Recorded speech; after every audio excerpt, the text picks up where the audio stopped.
கர்த்தர் இரக்கமும் மன உருக்கமும் நீடிய சாந்தமும் மிகுந்த தயவும் உள்ளவர் அப்படின்னு சொல்லிட்டாரு.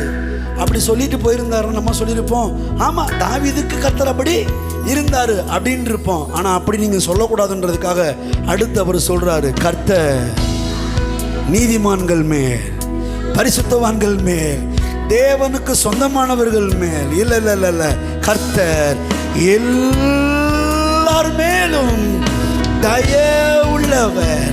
அவருடைய இரக்கங்கள் அவருடைய எல்லா கிரியைகளின் மேலும் இருக்கிறது. எல்லா கிரியைகளின் மேலும் தான் மிருகங்கள், ஊரும் பிராணிகள், பறவைகள், மரம் செடி கொடிகள், இது எல்லாவற்றிலும் என்ன இருக்குதான்? அவருடைய இரக்கங்கள் இருக்குதான். இப்போ அதெல்லாம் அவருடைய கிரியை செய்கை சிருஷ்டிப்பா இருக்குமானால் அப்ப நம்ம யாரு?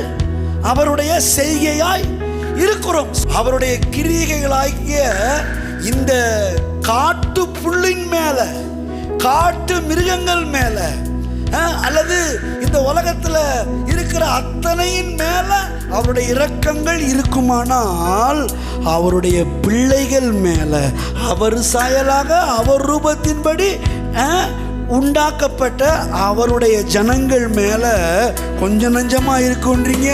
இல்லவே இல்லை. மிகுந்த கிருபை, மிகுந்த இரக்கம், மிகுந்த தயவை கர்த்தர் நிறைச்சு வச்சிருக்கிறார்.